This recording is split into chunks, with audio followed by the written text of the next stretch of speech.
let's talk a little bit, without any further ado, about the importance of protecting your online reputation and your brand image.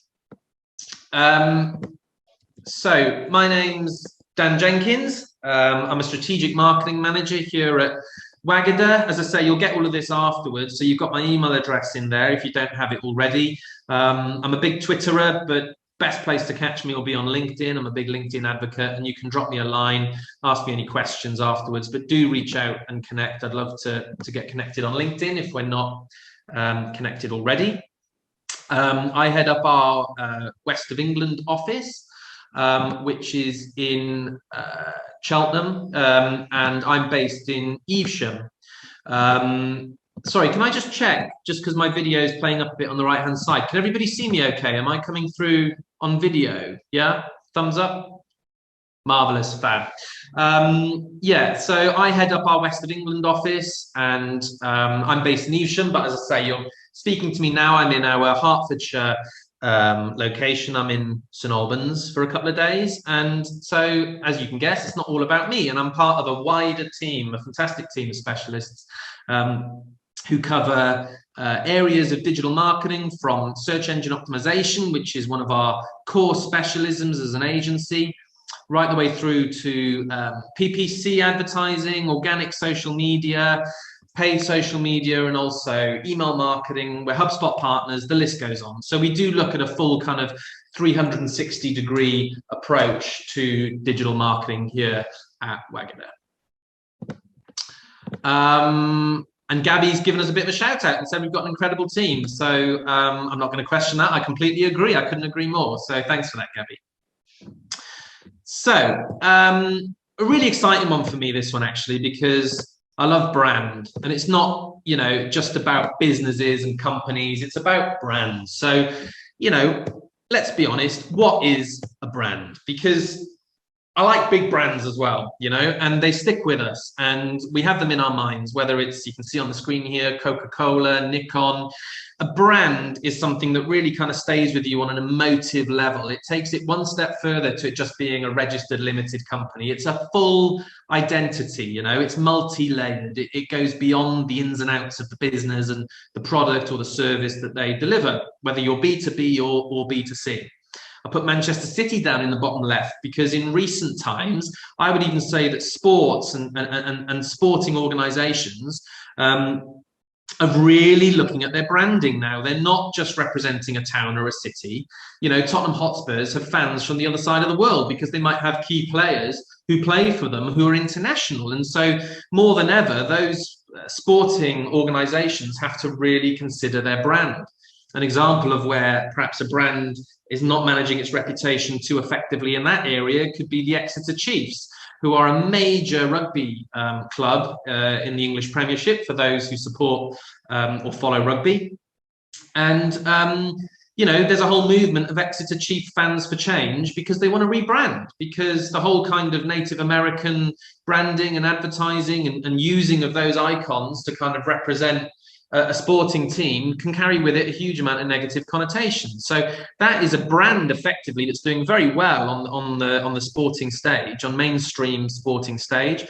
That's got a lot of work to do to protect its brand and its brand reputation, because it's coming under a huge amount of attention at the moment. So what is brand? Well, I mean, you know, you type it into Google and you'll get the dictionary definition, and it will say a type of product manufactured by a particular company under a particular name. For example, a new brand of soap powder. But I'll be honest, I much prefer the second and apply that to business. And that's really where it comes from. That's what a brand is. An identifying mark burned onto livestock, or in former times, criminals and slaves, with a branding iron. So the brand on a sheep identifies it as mine, or as a verb to mark with a branding iron. And actually, I think that's a much stronger way of really telling us where brand comes from, because it's not just a type of product. You know, it's not something manufactured by a particular company. It's not a company name. It is an identifiable mark. It's who you are. It's your business. It's the inner workings. It's the outer workings.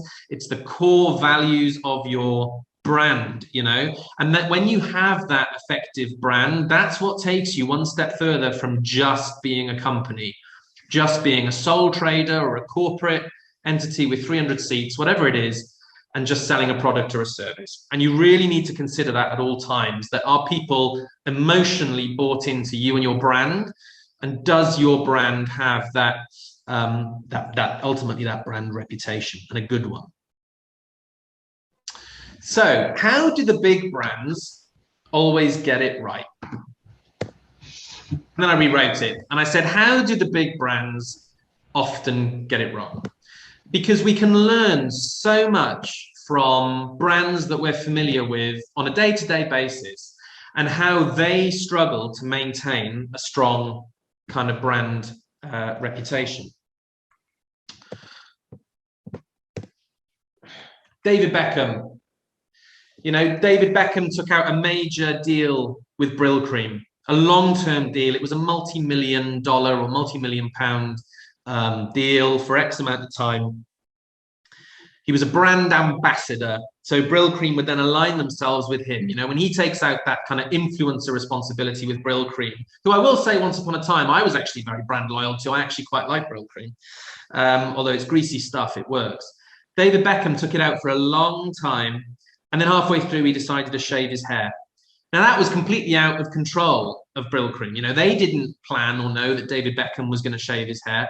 But instantly, that's going to have a massive impact on the reputation of the brand, and the whole marketing campaign of how he, as an influencer, aligns himself with that. And he moves from his long golden locks that you see in this image to whipping his hair off.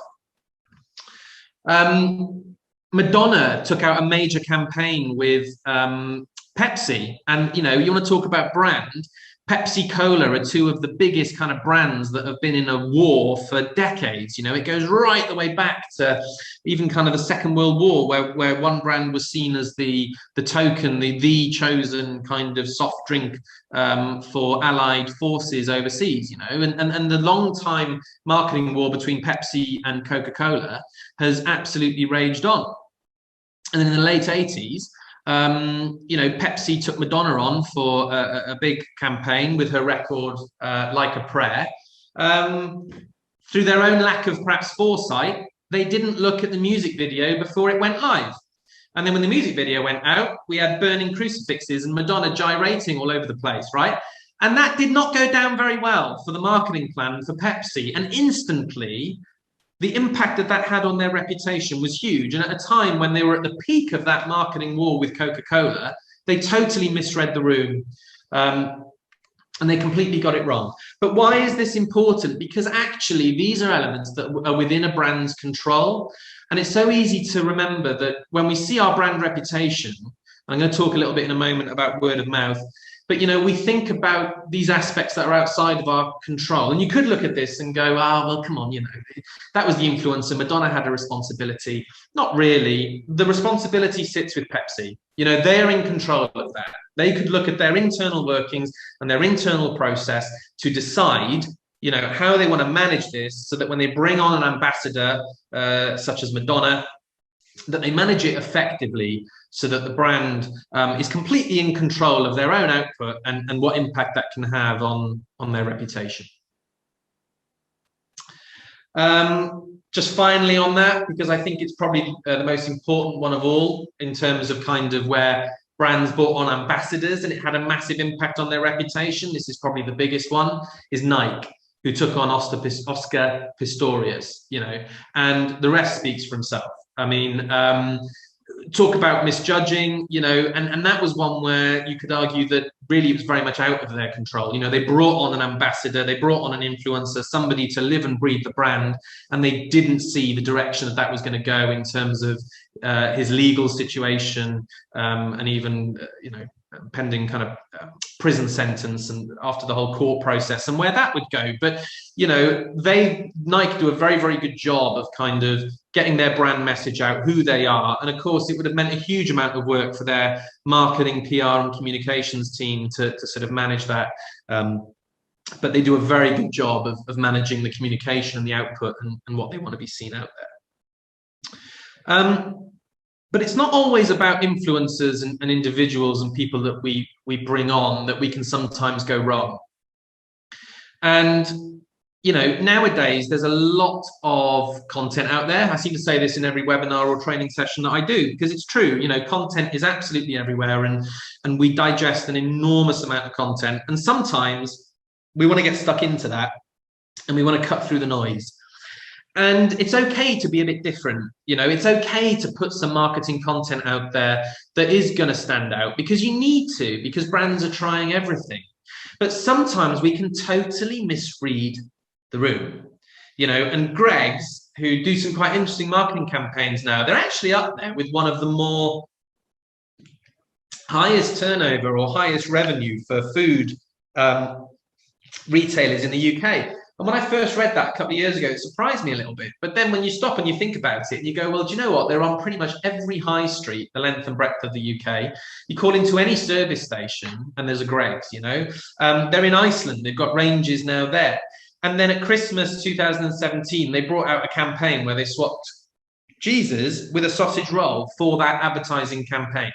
And as you can imagine, there was a huge amount of backlash for that. It was an attempt at a quirky and kind of slightly different marketing campaign, obviously putting the sausage roll, which is kind of a big marketing message for Greggs in terms of saying, look, we have the best sausage roll on the market. You don't want to go to Percy Ingle. You don't want to go to Jenkins. There is a Jenkins brand in Wales. I'm a Welshman and I'm a big advocate for Jenkins sausage rolls and pasties. But Greggs put their sausage roll on a pedestal, but in doing so, they misread the room and they got it wrong. But interestingly, they got positive sales from it. And that's where it gets really interesting about really what is your brand reputation. Because on the wider scale, perhaps, there was a lot of press and maybe a lot of negative press and a bit of negative sentiment. But actually, you'd have found that there would have also been a lot of positive or kind of contradictory sentiment to that. And that concept of no news is bad news. If you do find yourself falling foul of some negative press sentiment, consider how you can capitalize on that. If the story is not good or the representation of your brand is not good, you always need to find a way to engage with that rather than just brush it under the carpet. I've worked with brands where we look at reputation management, and it's often because perhaps they've come to a place where their brand is struggling a little bit with reputation, or even suffering from something in terms of their reputation. And the number one thing is to always look at how and where we engage with that, so that we don't just ignore it, we don't brush it under the carpet, and we don't say, oh, some people think this, or this is the perception. We say that, but then we engage with it and see if we can even turn it into a good thing. Dove got it catastrophically wrong a couple of years ago. This was actually probably now more about four or 5 years ago. Some of you might remember this. This was their, and Dove are a brand where you talk about their reputation. They really need to and want to be perceived as a brand who are liberal, I think is the right phrase. They, all shapes and sizes. They cater for the every person. They really want to speak to people. That is the core of what they do. Their advertising campaigns where the types of people that they use rather than models, and the whole kind of even the men's range and the work with the Six Nations and so on. And then they ran an advertising campaign where the connotation was that in using Dove, and this girl sort of on the right-hand side, as she takes off that brown T-shirt, it's replaced by a white person, was so misjudged, And then I think the PR and the communications that came out from Dove afterwards was saying, oh, actually what we wanted to do was show that, it's for everybody and yada, yada, yada. But that's not how it read, And there's even an argument of, did they know deep down that they were being kind of deeply controversial with this, and that actually in doing so, they get a huge amount of traction. But this had a massive impact on their kind of their reputation. But let's bring it back a little bit so that we're not looking just at kind of large scale, sort of advertising and marketing campaigns. And we need to think about our social output, because actually social media is a massive sort of part nowadays of how we kind of communicate with our target demographic. So, if we're B2C and we're targeting mums aged between 30 and 50, maybe our main kind of social outputs are across Facebook and Instagram. If we're B2B targeting middle management, perhaps our main outputs are across LinkedIn and Twitter, for example. But we need to think about the core messages that we're putting out there, and we really need to consider, if we are getting stuck into a conversation, how that content that we're putting out there is going to help elevate or have a negative impact on our brand reputation. This is an example from Tesco. When they came under a lot of fire, the tweet itself doesn't seem too bad in isolation. It's sleepy time, so we're off to hit the hay. See you all at 8 a.m. for more Tesco tweets. And Twitter is the #1 place that you might consider it a customer service and a communication platform. But for heaven's sake, if you're a major UK retailer and you're just under fire that month for food contaminated with horse meat, whatever you do not put out a tweet that says it's time to hit the hay, because I guarantee it does not go down well. The thread, the comments, the conversation, the negative surrounding all of that, because it was such a controversial time for Tesco. They needed to be so careful in terms of what they were actually saying. And in this instance, the social media manager or the admin or whoever it was kind of just misread the room and they got it wrong. But the impact that can have, so that people actually switch off from your brand and think that you're not taking something quite serious, very seriously, can have a huge impact. Again, UPS, a similar kind of example. If your child addresses a letter to the North Pole, you can leave it with us. We do shredding. That did not go down very well, because I'd like to know how many of UPS's customers, and in terms of their reputation, delivery companies, they struggle already with their reputation. People think they don't take their mail seriously. People have genuine customer concerns in the build up to Christmas about where their mail is going. So think a little bit about what those core concerns are of your target demographic. What are the main concerns that your customers have? What areas are the more volatile for them? So what are their needs? What are their wants? What are their concerns? And are we as a brand making sure that we are addressing actually those concerns and highlighting, especially in our social media output and our social media content, that we're tackling our customers' concerns very seriously? So if we want to be a light-hearted brand, that's fine. If we want to put light-hearted content out there on Twitter, brands like Innocent that do this very well, I mention them quite a lot, but it's because they do it very well. That kind of light-hearted, engaging content, yes, put it out there.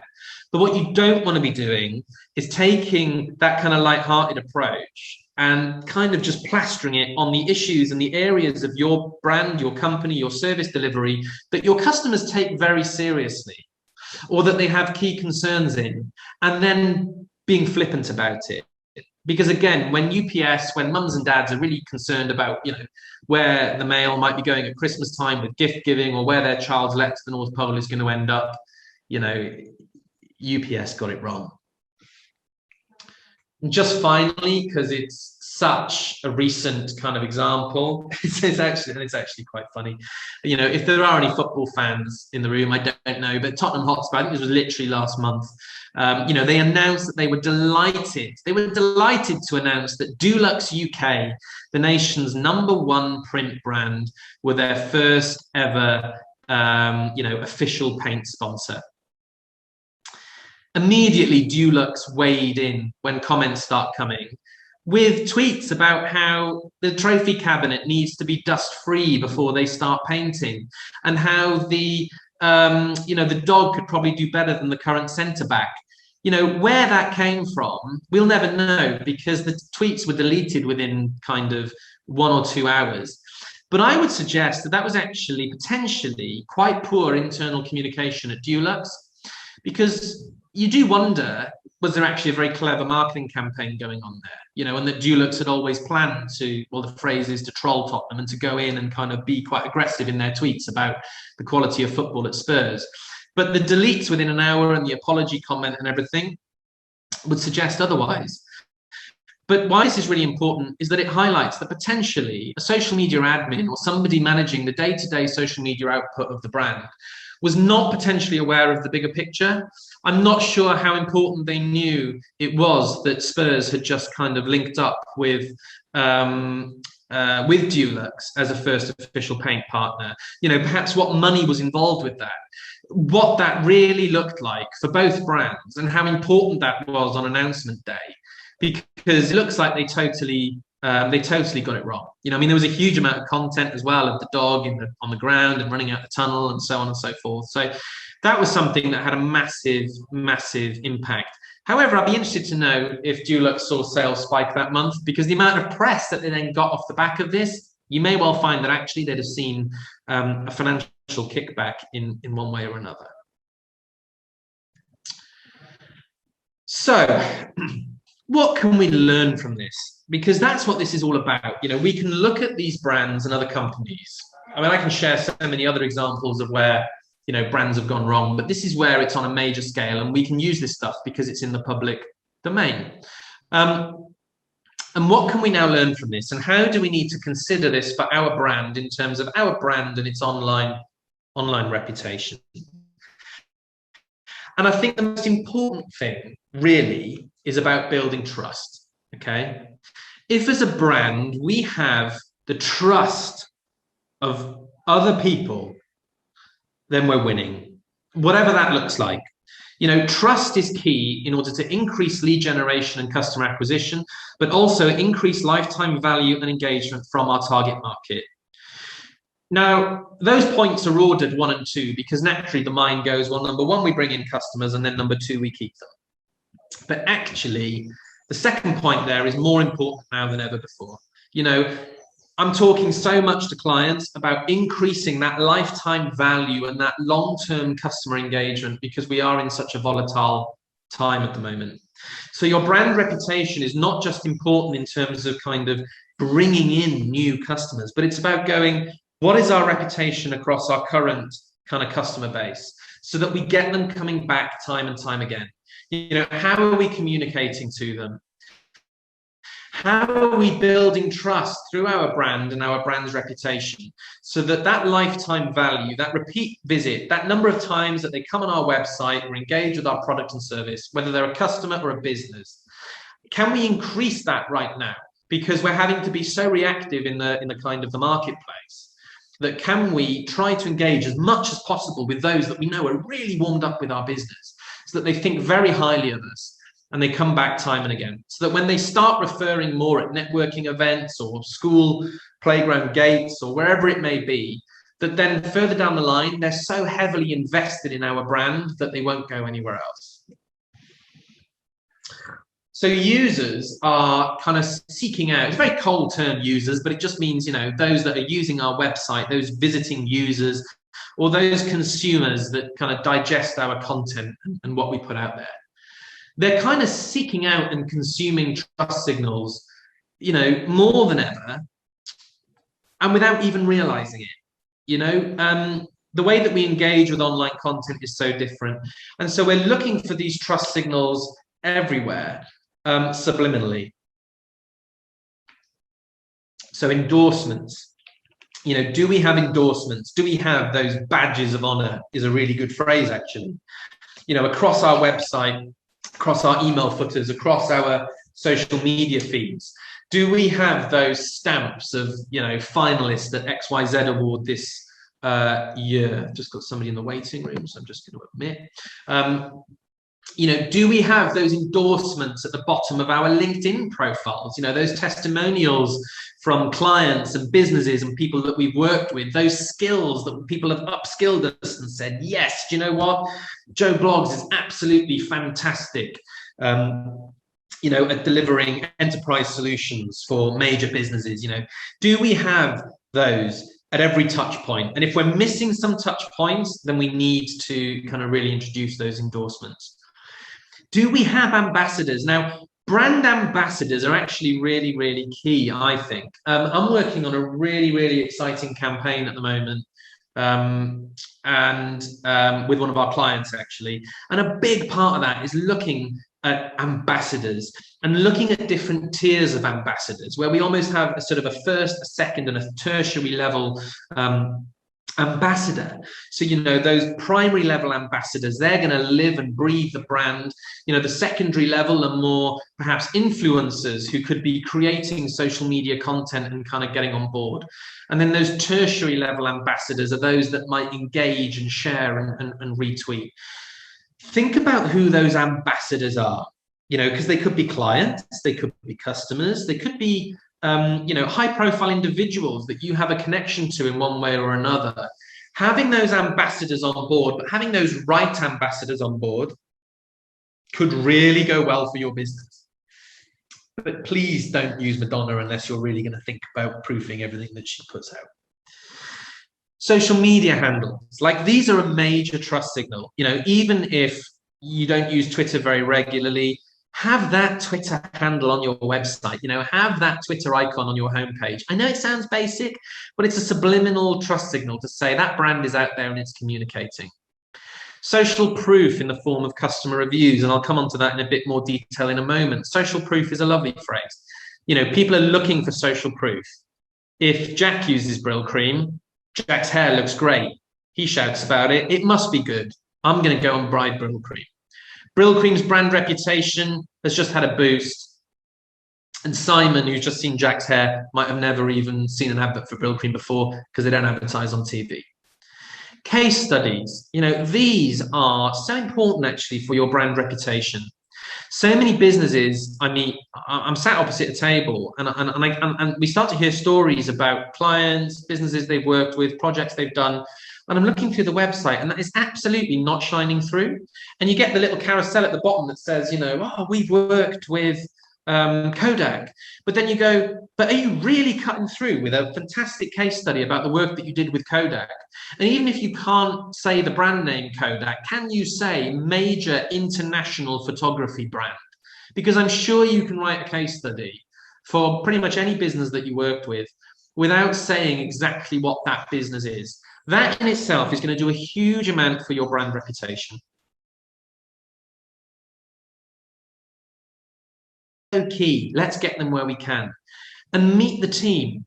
Now, I find in service area, in B2B, sorry, can I just get a quick thumbs up? I've just had a connection unstable message, but am I coming through okay? Just to make sure that, fantastic. So yeah, just somebody shout in if there's any problems, but touch wood. Meet the team. I see, looking in Google Analytics and looking at data, that if you work in kind of healthcare and you're B2C, because it's kind of person driven, or if you're B2B in particular, the Meet the Team page can be one of the most visited pages on your website. It's often second behind the homepage because people want to engage with the people that they're going to be working with. So really consider that we've got all these signs on there that are going to do positive things for our reputation. Where have these people worked before? What are their specialisms? These are all going to support with that kind of building that trust and that confidence from the target demographic that's in turn going to help your reputation. Same with about us pages. Blogs, it's a bit more tenuous, but it's all connected, is where you can really start to think about thought leadership and how through your blog content, you want to start thinking about how can I put content out there that's going to build trust across the target demographic, because that's going to help with your reputation. And then your LinkedIn personality. And notice how I say LinkedIn personality and not like, your LinkedIn content or your LinkedIn page content, because really you talk about your brand reputation. People will buy into you, and if you sell the benefits of your brand and why your company is so unique or special or different, LinkedIn is where you have that real opportunity for your personality to come to the fore. And in doing that, you'll naturally kind of build trust. Now, this is really, really important, is that, does your audience trust you? Okay, because word of mouth, hate to break it to you folks, it's been replaced. Okay, it's there, but not as it used to be. And I'm going to leave you with this one on this, is that it's been replaced by word of mouth. And the team laugh when I say that. People say, oh, what's word of mouth? it's word of mouth. You know, it's that people are going to be going online to get this stuff. You know, it was happening anyway before, but obviously because of events over the last year as well, we're going online to get that kind of word of mouth content, and we're exploring really heavily, and we're getting it all through, you know, word of mouth. We rely so much on kind of reviews and customer testimonials to decide where we want to go, what we want to do.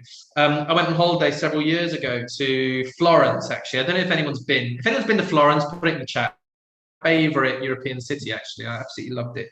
And we looked on TripAdvisor, as you do, to find, you know, where to go to a deli to get a sandwich, like a really good sandwich. And this place was like #1 takeaway in Florence. And it was great. And we went there for the evening, but it was on a whole street of delis. And every single deli other than this one was empty. And this one had a queue as long as your arm out to the street. And it was such a good deli because they did this thing where they had wine at the entrance, and you'd put 50p in a box and you'd pour yourself a glass of wine and you drink wine while you waited on the street and everything. And I was like, this is great. But it was run by these 3 brothers that had a fantastic personality. And one of the brothers was furious that they were so busy because he felt that they couldn't. This is what I was getting from them, even though they weren't speaking in English, is that, you know, they were out to the street, and he was flapping his arms because all these other delis down the road were empty. And it's like, why aren't people going to this deli? You know, he was pulling down the shutters and turning people away because it was at nighttime. And, you know, and that was all because of that brand reputation. That brand reputation, and I'm not even from the country, okay? So you cannot underestimate that. I went to a fantastic coffee shop in Cheltenham last week, had a great coffee. And then I came home and looked it up online. I'm not going to name the coffee house. There was no soap in the toilets. 1 star, you know, 1-star business. It was a nice coffee. I didn't leave this review, obviously. Nice coffee in a smart-looking coffee shop. I was extremely disappointed that I was unable to wash my hands in the toilets because there was no soap. I asked a member of staff who looked blank and said she didn't have any. I asked if there was any in the disabled toilet, which was locked. She said she didn't know and carried on with what she was doing. 1 star, you know? And that review from January 2020 is before we were even kind of in this world of hygiene and hand sanitizer and kind of super hygiene. But why this is a really interesting review that I've just put on the screen here is because this could have actually been avoided. This review is commenting that there was no soap in the toilets. Yeah. This review could have been avoided if the member of staff had engaged with it differently. This person has gone home and left that negative review, not because there was no soap in the toilets, but actually because she felt that her customer experience when she raised that concern with the brand was not engaged with seriously. And that is really, really, really important because it goes back to everything I was saying before about Twitter and, you know, engaging with concerns of your customers. If a brand has come to me and said, look, we've had some negative reviews, we don't need to look sometimes at, you know, yes, we need to engage with those reviews, but we need to take a step back and go, why has the person left that online review? And often it will come because they've had a dissatisfied response to their initial complaint. You know, I do not think, I give the human race kind of more credit than to have that mentality, to that complaint culture, to just go online and rant and rave and shout. 9 times out of 10, of course, some people will take that as their first port of call, but 9 times out of 10, somebody will try to address their complaint with you, okay, and with you as a brand. And it's only if they haven't had their initial response that they want that they will then take to the internet to complain. And that is often because they feel they've had a negative experience. I had experience at a previous company, actually, where I went into work on a Monday morning and there was a 1-star review, and we were a 5-star brand, you know, and this 1-star review had cropped up on Facebook. And I spent 2 hours that morning just basically dealing with that. You know, I got to the bottom of it. I contacted the staff member. I got the story internally as to what had happened. I got the feel for why at the second touch point, perhaps we hadn't really engaged with it very well, which then led to the person at the third touch point leaving a complaint. Only after I then researched all of that did I engage with a negative complaint. And long story short, I managed to reach out, make direct contact with the individual, sort out her problems. We offered a partial refund because that we felt was the correct response. And finally, would you mind awfully, now that we've engaged with this, unless you feel that you really want to, it would mean a lot to us if you could remove your review. And she took the 1-star review down. That is so important, okay, to not just accept or kind of, you have to engage with each review when it comes through and go, okay, how could we have dealt with this? Where did we go wrong? Where is perhaps the person that's left the review, you know, slightly out of line or not quite engaging with it right? And how do we engage with that? It's really important. So, just had something come through on the chat. The same, so Gabby, the same thing, 1-star on Google a year after we completed the job. Yeah, that is so frustrating. So Gabby's saying they had the same thing, but somebody left them a 1-star review on Google a year after that job was, you know, was completed. And it is so frustrating because sometimes as well, then you get this momentum and you think that, you know, if you get, but a little tip for you on that, actually, if you get a 1-star review on Google My Business, I'm going to talk about Google in a moment, but if you get a 1-star review on there, encourage the team or go in yourself, look at the other reviews that you've got, like 5-star reviews, and you can up-like them. So there's a little thumbs up, you know, up-like the positive reviews, tick a thumbs up on them, because then it will help order your reviews on Google and it will put the more positive ones to the top, because it doesn't always automatically rank them by newest, it ranks them by kind of most helpful. So if you're thumbs upping the 5-star reviews and you're saying these reviews are really helpful, then it can put some of those, you know, more negative reviews kind of further down the pecking order. But it is really frustrating. And the more that you can engage with those 1-star reviews or even see if they can be taken down, the better. So how can I monitor and improve? Well, consider setting up Google Alerts. You know, take a look at Google Alerts. This is a great Google tool. It does exactly what it says on the tin. You can get emails when new results for a topic show up in Google search. So products, news, or mentions of your name. In a past life, and again, this is a bit, in a past, it's an interesting story because I can put context to it. But in a past life, I took a career change and I was an actor, and I was in a panto, and we had an article about, that's right, we had some press because the age restriction at the theatre was something like no under 2s or no under 3s. And that was to do with the venue's insurance. So you couldn't have under 3s at the theatre. And a really disgruntled mum wrote to the Sun because she couldn't take her child to the panto because her child was under 3 or something. And so the Sun ran a 1-pager on it. Do you know what I mean? And then we came into work, into rehearsals, whatever, and it's like, we got this thing, you know, and then David Chalice, who you might know because he was David Chalice was Boise in Only Fools and Horses. He waded in on the conversation then, which was great actually, because I think he took quite a positive stance on it, if I remember rightly. But then there was tweets and there was conversation about it. But the point is, you could be having Google alerts so that you're seeing this kind of stuff come through, so that on that day, you know those mentions of your brand. You know, and that's really important if you're perhaps, maybe you're B2B and you're working with big brands or big companies, or your brand reputation as an organization is really important to you. Look at those alerts and things that come through, because then you can really stay on top of that conversation. I put Scarlett's Rugby in here, you know, and this gives you a preview. Scarlett's hand new deals to 6 young players from the BBC. Wales tip to consider Tom Rogers, the unique new winger loved by teammates. You know, Google Alerts is going to really help you stay on top of the conversation for your brand, so that you know what's being said about your brand, but also areas that your brand really care about. It's just a very useful tool. Google Trends, again, is a good one, because you can start to look at trends and interests. So this is another tool that you can check out. You can put a search term or a topic in there.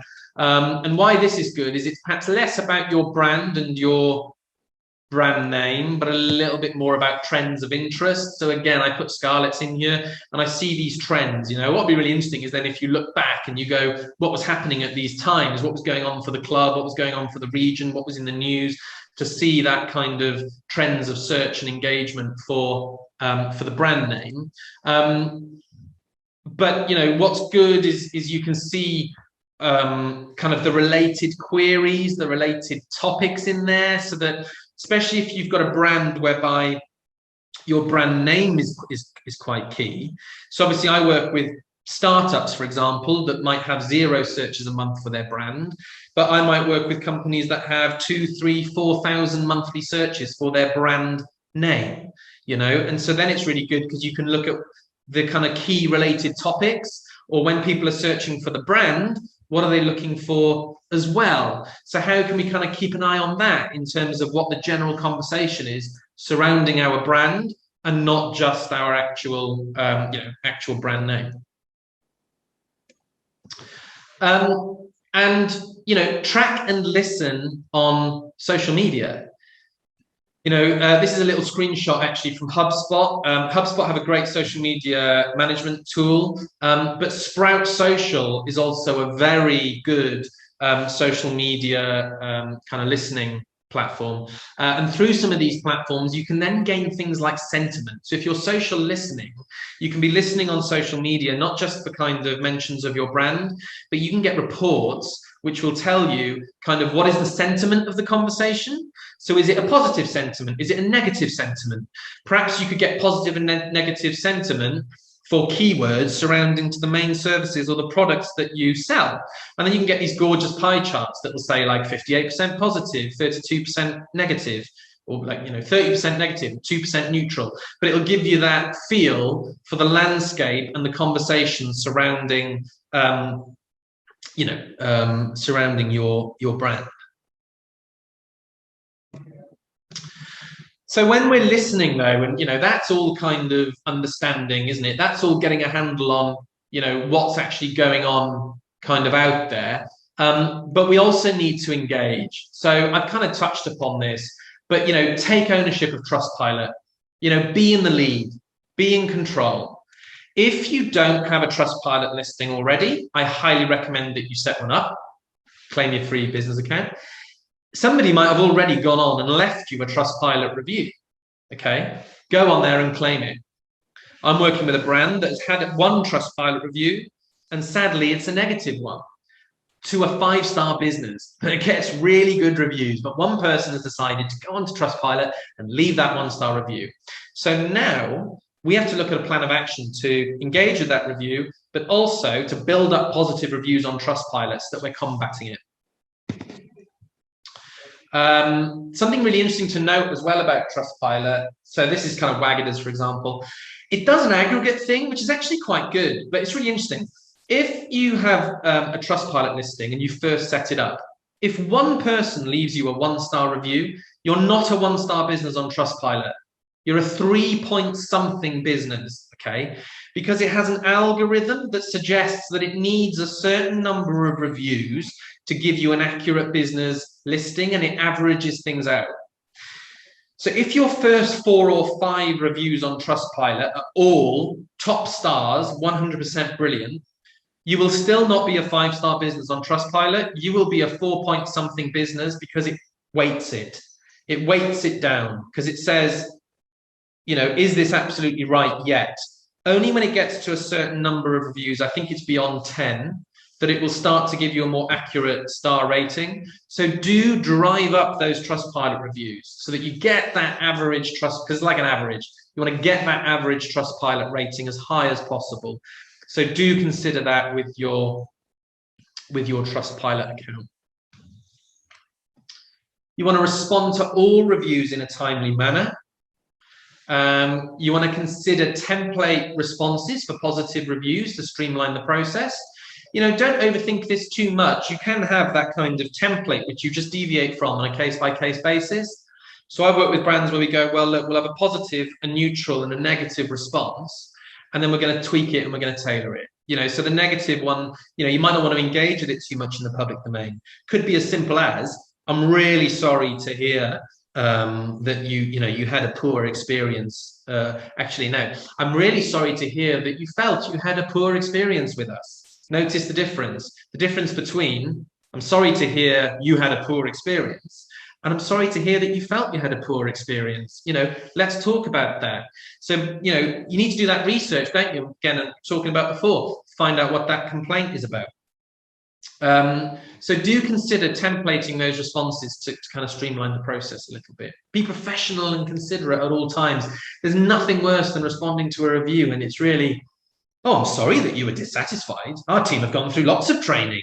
We pride ourselves on this. Do you know what I mean? There is nothing worse than that because people read the responses just as much as they'll read the review. And the response is just as important. So do think about how that looks in the public domain. Identify those troll or fake reviews and respond accordingly because they can happen. They can happen if your industry's coming under flack, if a competitor decides that they think that they really want to have a go for you, or they're just, a bored teenager at home that wants to troll your brand and put a negative review out there. Identify it and see if it can be taken down. Kind of touched upon this just now, but don't respond in a way that's personal or showing that you are actually offended. And always consider following up, especially if it's like a positive review, for further case study content. So if somebody's left a 5-star review and you know who that is, don't just leave it there. Drop them a line, thank them, ask them to engage with your LinkedIn, send them a link to Trustpilot. Can you review us there? Strike while the iron's hot. If somebody's taken the time to give you that positive feedback, take it one step further and really get the most out of it. And obviously maximize the potential. I've just kind of highlighted that, but request those Google My Business reviews. So if you're doing your Trustpilot, request your Google My Business reviews.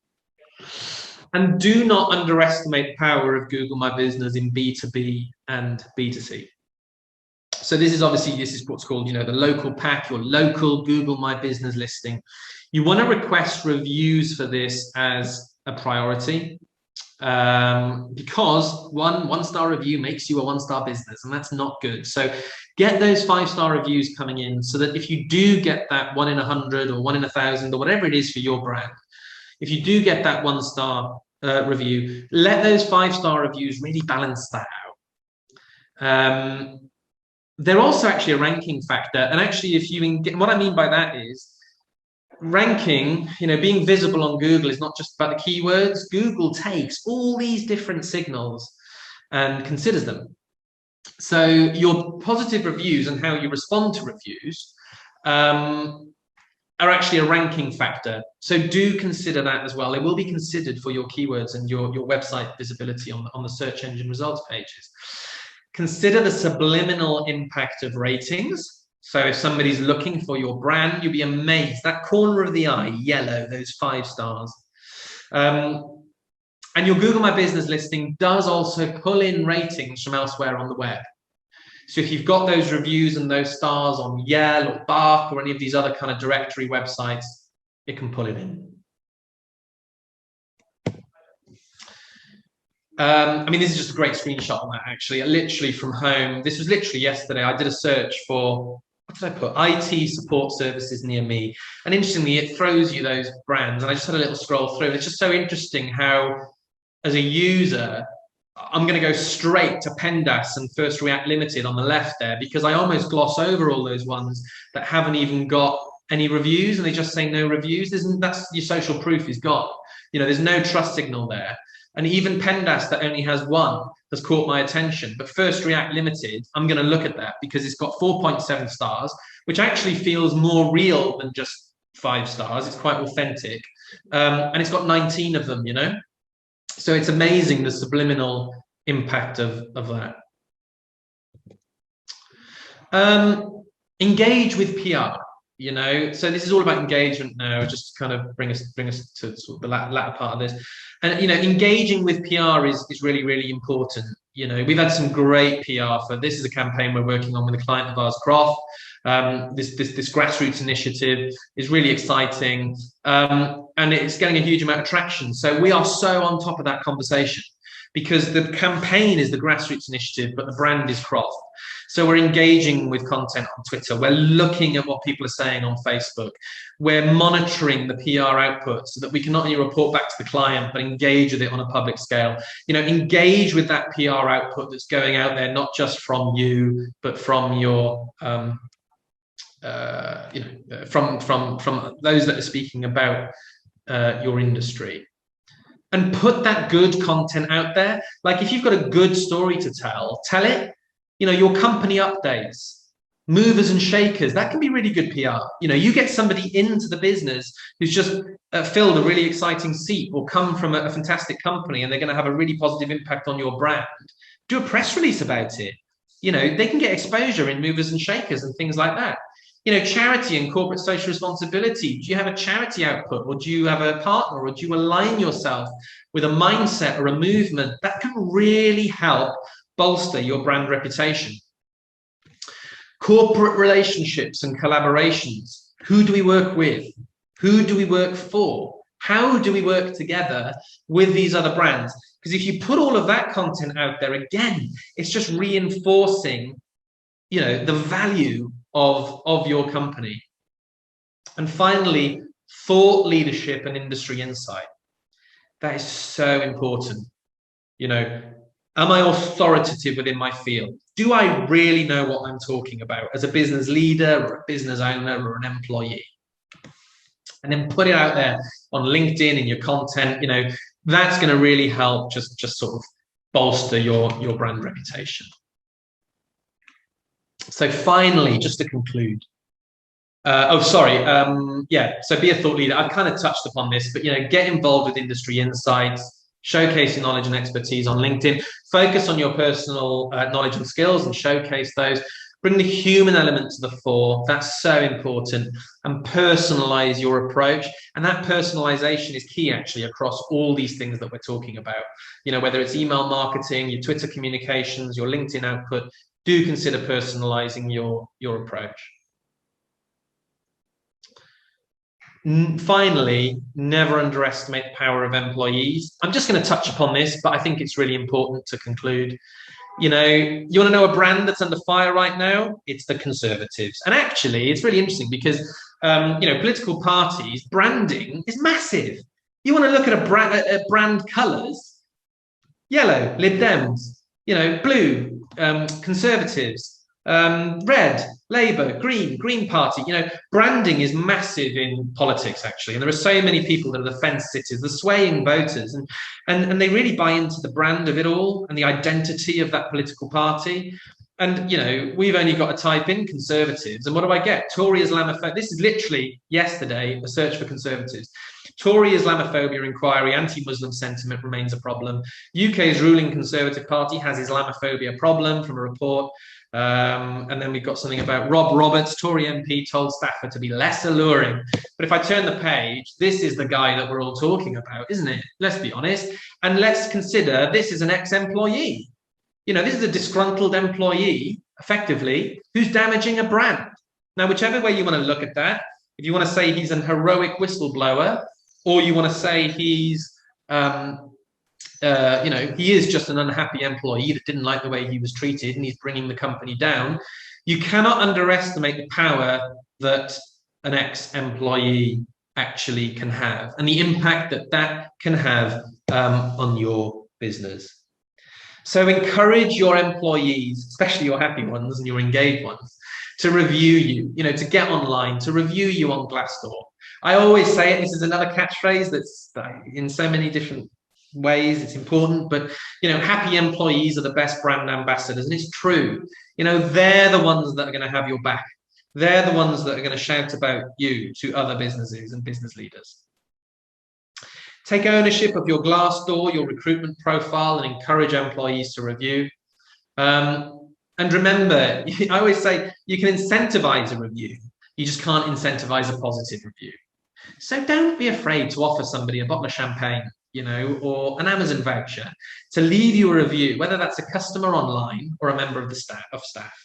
But what you can't say is, here's a bottle of wine, do you mind leaving me a 5-star review? Because it's bad practice. But you can incentivize people and ask them, do this for me, and I'll do this for you. So leave me a review and you get that reward. So final slide here, really, before I leave you with the key takeaways. And apologies, it's going to be a few minutes over, but I'm going to open it up to stay if anybody has any questions. But how do I measure success? Well, what we need to think about is, what is the ROI of brand reputation? And so much of what we do is based on return on investment. And ultimately, you really can't quantify your brand reputation as being, leading to a direct return on investment. You can't say, oh, our brand reputation is at this point, and so we should expect that our ROI is going to include it. It doesn't work like that. But what you need to look at is the impact that it has across all aspects of your marketing. Okay, your PPC, your SEO, your advertising, that reputation is going to, that top of the funnel stuff that feeds into everything else, that knowledge of you and what you're about. But, you could take a look at, do you see an uplift in branded mentions? Are people talking about your brand more on social media? Are they @ing and tagging you? Is there more positive sentiment across those social media platforms? And are you getting awesome reviews consistently? Are you starting to see that really good trend of positive reviews? And if they're starting to come through consistently, do you get that feeling that your brand reputation is kind of on the up? Ultimately, is your client and customer base increasing, and is your customer lifespan increasing as well? Because if your customer lifespan is increasing, if people are staying with you for longer or they're coming back more, you can get a pretty good feel that your brand reputation is in a good place. It's reputable. They believe in you. They've bought into you. They're happy. They're satisfied. It's all connected. So more for when you get the deck afterwards and you sit down and you go, what are the key takeaways from there? There's so many different things, and it's an hour, and what do I need? What do I do next? Here are your 10 kind of key takeaways. So number 1, be agile. Okay. Remember, your brand reputation is volatile, and your reputation can sort of change at the drop of a hat. It's absolutely true. So remain agile at all times. Be strategic. A lot of where I'm coming at this from today is to say, let's think about it. Let's really engage with it. Let's be slow. Let's take our time. Let's engage with insights. Let's monitor trends. Let's keep on top of engagement. Let's not rush to panic or to act, especially if our brand is having a bit of a reputation hit. Make reviews a priority, because it should be your go-to for that visible brand reputation and that backup. And ensure a personalized approach as much as possible in your marketing communications. How can we really personalize our message so that people buy into us on an emotional level? Consider customer satisfaction at all times. Happy customers, they'll come back. They come back, they'll talk about your brand. Think outside the box. Something that you can do, which is actually quite interesting, is a kind of a thing called schema markup, schema reviews. Again, I haven't really gone into it in this session, but you can get 5-star. There's a way. Schema is a very technical SEO thing. It's a code thing. So if you've got any questions about it, you can ask me afterwards. That's absolutely fine. But if you've got testimonials or reviews on your website, you can add a bit of markup so that the 5 stars could potentially come through to the Google search engine results page.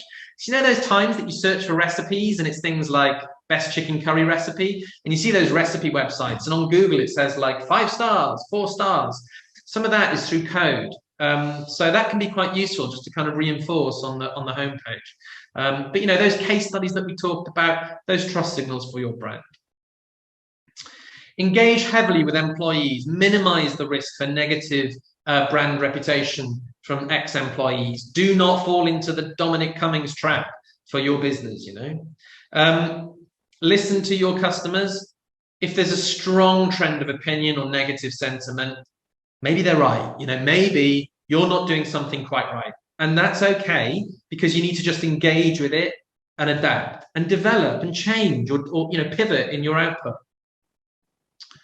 Learn from your competitors. What are they doing well? How can we learn from them? How can we do better? And don't take it personally. That is the most important thing. remember, as your client base grows, that chance for disparity in the quality of delivery increases. So you have to engage with that. As your business develops, some of those core things that you held on to as a small company, you might struggle to deliver them as effectively. So you're going to need to find a way to maintain that quality of service delivery and that output. So don't take it personally, but just consider the bigger picture.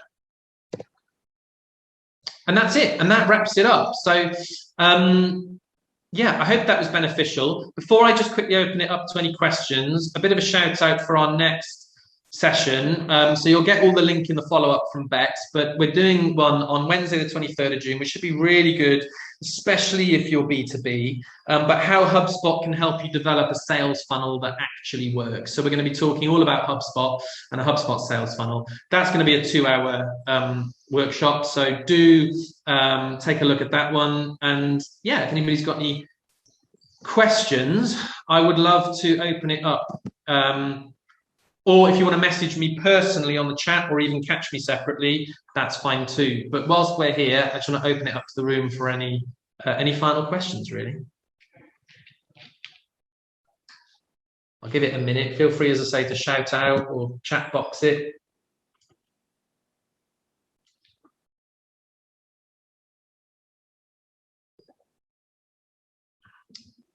No. Got something come through personally. That's fine. Yeah. Good. No problem. Right. Fine. So if anybody does have any questions, reach out, connect me on LinkedIn.